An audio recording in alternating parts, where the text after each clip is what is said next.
मी वैदेही पंचादेवी माझ्या यूट्यूब चॅनलवर सर्वांचे स्वागत करते। आजच्या व्हिडिओत आपण महाराष्ट्रातील स्त्री शिक्षणाचे आद्य प्रणेते, अखंड कर्मयोगी, समाजसुधारक आणि ज्यांनी आपले सारे आयुष्य महिलांच्या उत्कर्षासाठी शिक्षणासाठी वेचले असे महर्षी धोंडो केशव कर्वे, ज्यांना आपण अण्णा असे संबोधतो, त्यांच्या जीवनकार्याचा परिचय करून घेणार आहोत। अण्णा शरीर प्रकृतीने कृश व स्वभावाने शांत, गरीब व मितभाषी पण काटक प्रकृतीचे, अखंड कार्यमग्न असे त्यांचे व्यक्तिमत्व होते। त्यांचा जन्म 18 एप्रिल 1858 रोजी रोखली या खेड्यात झाला। त्यांचे मूळ गाव कोकणातील मुरुड। त्यांचे वडील कोरेगाव येथील बर्वे यांच्या इस्टेटीची देखभाल करीत, त्यासाठी त्यांना वर्षाला 25 रुपये पगार होता। अशा या गरीब परिस्थितीत अण्णांचे प्राथमिक शिक्षण मुरुडलाच झाले। इंग्रजी शिकण्यासाठी ते रत्नागिरीला गेले।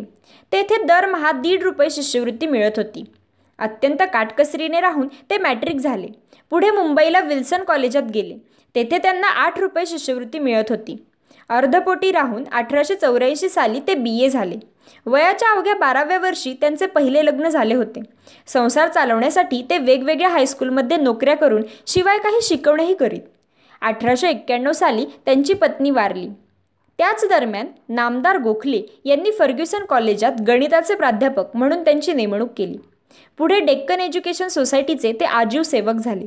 1883 पासून स्त्रियांच्या व विधवांच्या करुण अवस्थेकडे त्यांचे लक्ष वेधले होते।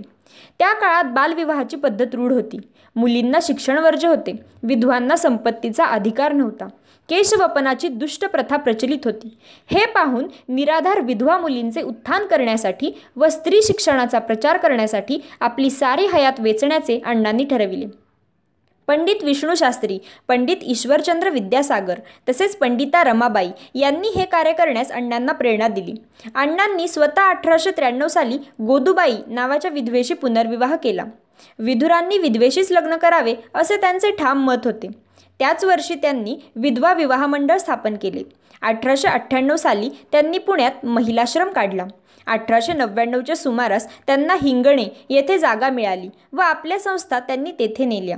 1907 साली महिला विद्यालय व 1908 साली निष्काम कर्ममठ या संस्थेतून त्यांनी अनेक स्त्री पुरुष कार्यकर्ते तयार केले। त्यांना ठाकरसींकडून 15 लाखांची देणगी मिळाली होती व त्यांनी 1916 साली पहिले भारतीय महिला विद्यापीठ स्थापन केले। 1936 साली महाराष्ट्र ग्रामीण प्राथमिक शिक्षण संस्था सुरू करून ग्रामीण भागातील प्रौढांना लिहिणे, वाचणे, मोजणे एवढे महत्त्वाचे शिक्षण देण्याची सोय केली। जातीभेद नष्ट करून अस्पृश्यता दूर केली पाहिजे असे त्यांचे ठाम मत होते। हा उद्देश साध्य करण्यासाठी 1944 साली त्यांनी समता संघ स्थापन केला।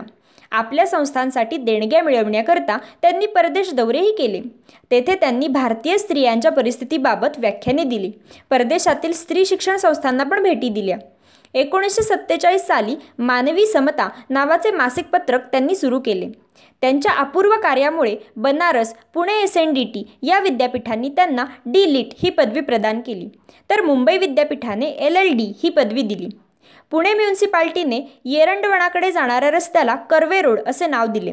गरीब स्त्रियांसाठी त्यांनी जे कार्य केले, शिक्षणाचा जो प्रसार केला, त्यासाठी राष्ट्रपतींनी 1958 साली त्यांना भारतरत्न हा सर्वोच्च किताब बहाल केला।